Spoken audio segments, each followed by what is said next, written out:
Hi, I'm Philippe Barr. I'm a graduate school admissions consultant and I help people get admitted into their dream grad programs. Today we'll be talking about one of the most pressing questions for anybody who is going for an MBA this year. And this question is, how many MBA programs should I apply to? Today, I am thrilled to be sharing with you this magic number, and especially I'll be sharing with you the steps you need to take to make sure that you come up with a number of programs that is right for you. So let's get into it.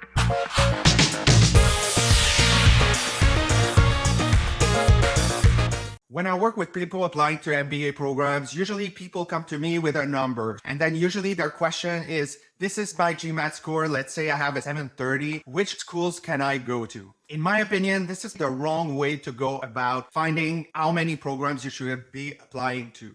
Mainly because having this focus on numbers and on rankings oftentimes keeps you away from programs that could be a great fit for you and that you overlook because you're just targeting rankings. This is why my main approach in coming up with the perfect number for an applicant is to focus instead on fit. By fit, I mean choosing programs that are in alignment with your goals, your background, and your values. For a lot of prospective students, looking at programs ends up being a process that involves a lot of competition and a lot of comparing with other people. It's really important to keep in mind that as you go through the application process, and especially the selection process of MBA programs, your goal is to find an environment where you will thrive, where you will be comfortable, and where you will be happy.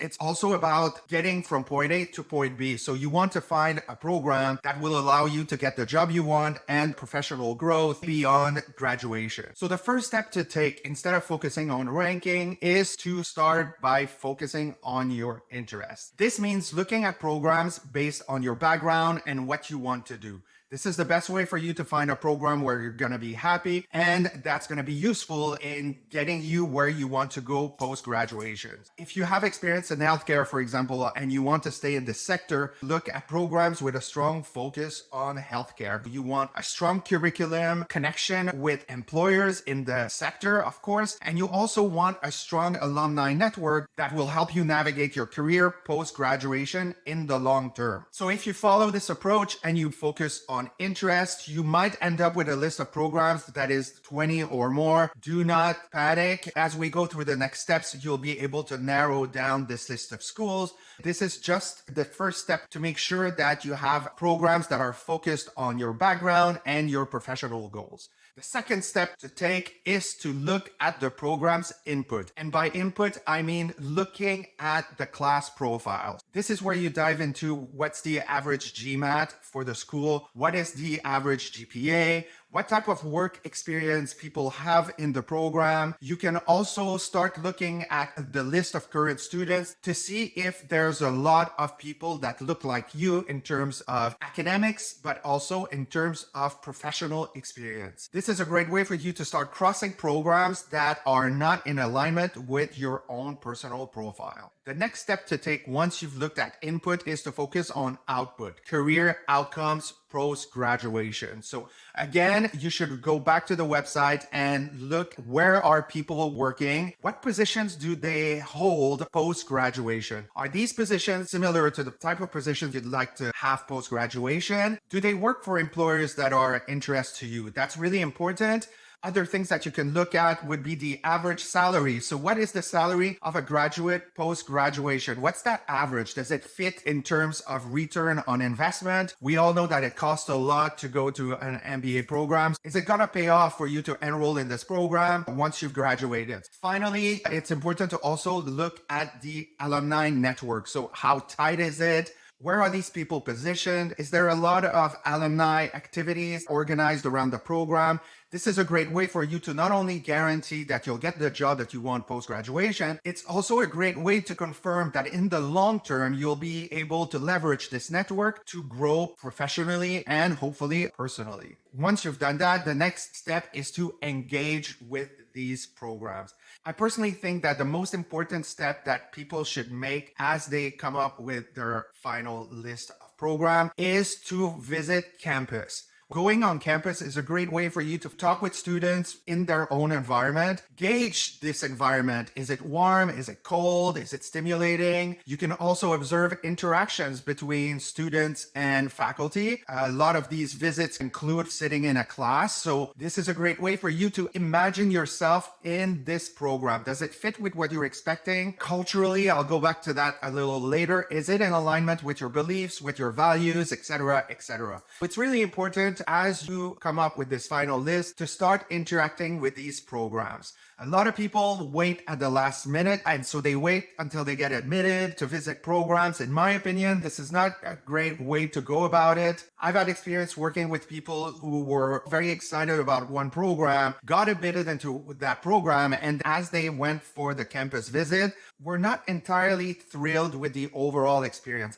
And that happens a lot. Strangely enough, there is oftentimes a radical difference between what you can find on the website and the actual reality on campus. You want to know about this before you even apply to avoid shooting yourself in the foot and selecting a program that ultimately will not be the right fit for you. Engaging with programs is all about a school's culture, and the school culture involves the values of the schools, the way you will be learning. Is it a competitive environment or is it more supportive?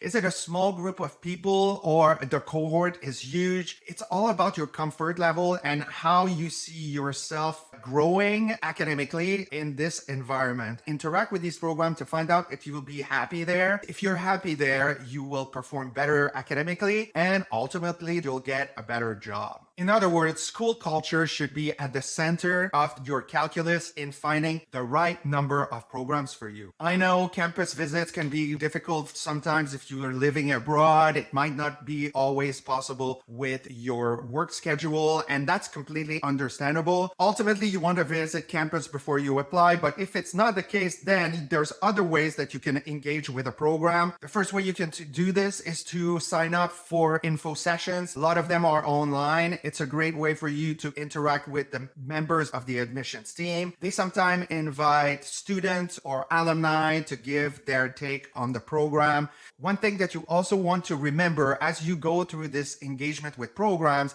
is that it is a great way for you to stand out from other applicants. For example, if you sign up for an info session, you'll be using your email and the admissions team is keeping track of who shows up where. If you have touch points with the programs beyond the website, it's a great way for you to increase your chances of standing out and therefore getting admitted. So keep that in mind. Engagement is not necessarily all about you. It's also about admissions outcomes. In addition to attending info sessions, you can easily contact current students. So I would look at their website, identify students. There's usually MBA Students Association. Contacting the person in charge of this organization is a great way to get all the information you need. Finally, you can also engage with alumni. You can look them up on LinkedIn, contact them, reach out as the alumni network being useful to them. Are they still connected with the program? This is a great way to find out if there's a really tight-knit community there. So there's a lot of questions that you can ask alumni to find out if the program is a great fit for you or not. So once you've engaged with program, you might have already organized your list, but a question that comes up time and time again is how do you organize this list of schools? How do you sort these programs out if you're not relying on ranking, etc., etc.?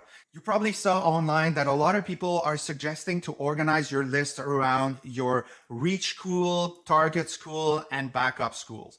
In my opinion, this approach is not useful and a little silly. Why? Basically because there is no such thing as a safety school. You can have the GMAT score, or the GPA that seems to be ideal. You might have the best resume ever, and you might not get admitted into this safety school.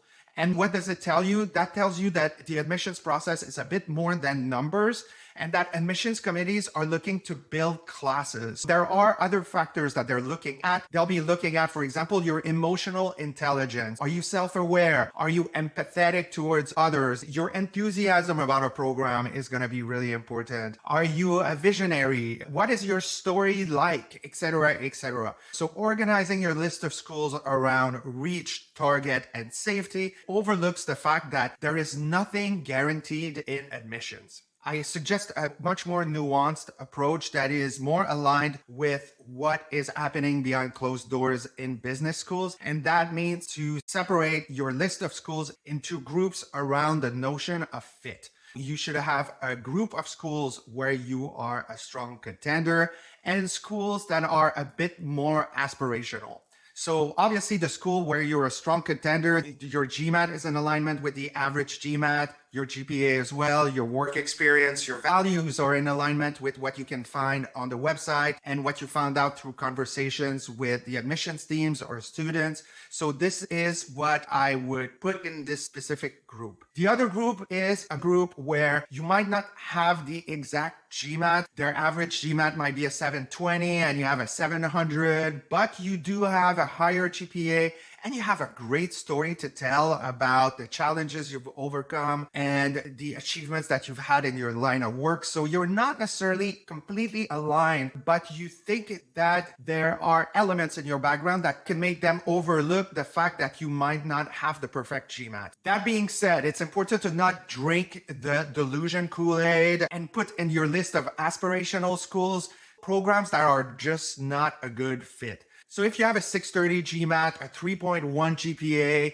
and 3 years of work experience, and you're considering Harvard, you might be on the wrong path. Chances of you getting admitted into this program are very unlikely. And I know you might believe that you have the best story to tell, but however good that story might be, it might not be sufficient for you to get admitted into this program. It's really important to be realistic between you and I in your list of aspirational schools. By the way, if you need any help coming up with a resume, positioning yourself as an MBA applicant, I have provided a link to free resources that can help you get prepared for the application process. So feel free to click this link. These resources are free and hopefully you will find them helpful. Finally, drum roll, the moment you've been waiting for.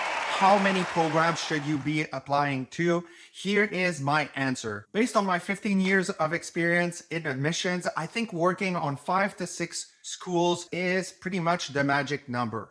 Here's why. First of all, based on all the steps that I've talked about previously, knowing that it is very time consuming, I think that 5 or 6 schools is a great way for you to give yourself the time to come up with outstanding applications for each school and especially tailor these applications for each program. Second, with this range of schools, you are pretty sure that you are going to be targeting schools that are in alignment with who you are and what you want out of the experience. In other words, by focusing on 5 to 6 schools, you are being strategic and you are also realistic in terms of the expectations that surround applying to business schools. This is, in my opinion, the best number to work with. It will allow you to have a vast selection of schools based on fit, where you're a strong contender and where it is a bit more aspirational. The admissions process is not a recipe, so there's a lot of factors that you cannot necessarily control as you go through the application process.